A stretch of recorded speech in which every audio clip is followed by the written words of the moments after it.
play consistently because we mentioned against LaSalle, they won handily in the first set. Yeah. Pero UP has set up a lot of good attacks until that. Last game against LaSalle where he got called for lifting several times. Yeah. Sarasa is blocked. What is it about maraming calls against Ramirez that day as that first set as well ng Adamson against LaSalle? Napakaganda.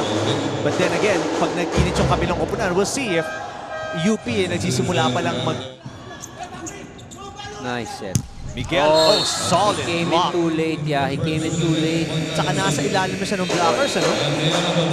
Si Miguel, or that's just how high the blockers jump. Will UP's offense find a way through the excellent blocking so far? Ramirez, hindi... Daria gets defended. Again, blocked at the net Grabe. is Miguel. That will be one of the major keys para sa UP dito. Pag Ramirez, Kombinasyon, nakaabang. gitna, Sarasa, yes! Sabi Sarasa, nagtago muna sa likod ni Pletado. Look at that. I think so. Remember, he sat it out most of the first set. Yeah. No? Itong second set siya ginamit ng ball. And the score reception from Sudaria. So nawala yung option kay Sarasa, and Sudaria is blocked because that was the only way they were going to send the ball over. Right. Sabi ni Coach Doming, pagka ganun... Serving, good one. Sarasa. Ooh! Miguel almost getting the thing. But Brian Sarasa, 3 serving 24 pero set point pa rin. Libre na naman. Adamson. And on the second attempt, they close it out. Jerome Sarmiento. The other UP players. Point lead for UP, their biggest in the match. Sudaria. Another one of those patented Adamson combination plays. Sudaria, parang... Cause ng problema nila, no? Kaya nagiging predictable yung opensa. Sarmiento, that's gonna be inside, right on the money. It's right on the line. Yeah, right on the corner. Nasol, the libero of UP, thinking it was out. Let's take a look.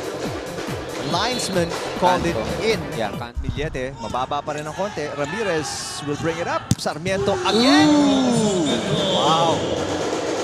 They sent 3 blockers, 2 blockers. It doesn't matter for Jerome Sarmiento. Look at Sarmiento. Bring puntos. Adamson is too good of a team to do that. Millete, yes. Look at this change. Acuna is back on the court for UP. Oh, that's right. In speed, the Sarmiento. Acuna to Valbuena. Yes! Valbuena gets another point. Apat ang lamang. 6 set points for UP. Valbuena. Again. That's it. Combination working for UP. Yung gitna nila na play na yun, no? Kanina. Dalawa, tatlo, sunod-sunod. Hindi naman yung latag at hiwa-hiwalay na errors. Talagang kabit-kabit. Kargado, no?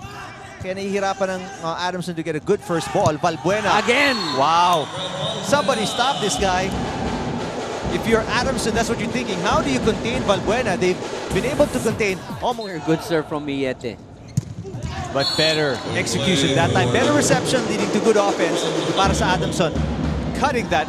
Sarasa still up there, 50%. Speaking of, Sarasa blocked by Raimundo. This time he gets blocked. Back to a 4-point. Acuna. Valbuena ang tatapos. Again. Binabawi. I mean, anywhere he is, he's on UP's side. And if you're Coach Doming, what do you tell your the serve is Parang good? palabas na Parang naman, ano? Plentado. Ito hindi masyado nagawa ng Adamson, especially in the last 2 sets because of the poor reception. Yung kita din naman nila yung nangyari. Regalo yan. Yan ang mahirap pagka nag-over-receive ka and you've got Pablico in the middle. Again, like how they did in that 3rd set. Oy! Point for UP.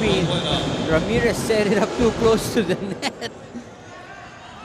They earned their day's pay for today by that match we just seen. And as you take a look at the confirmation of the 5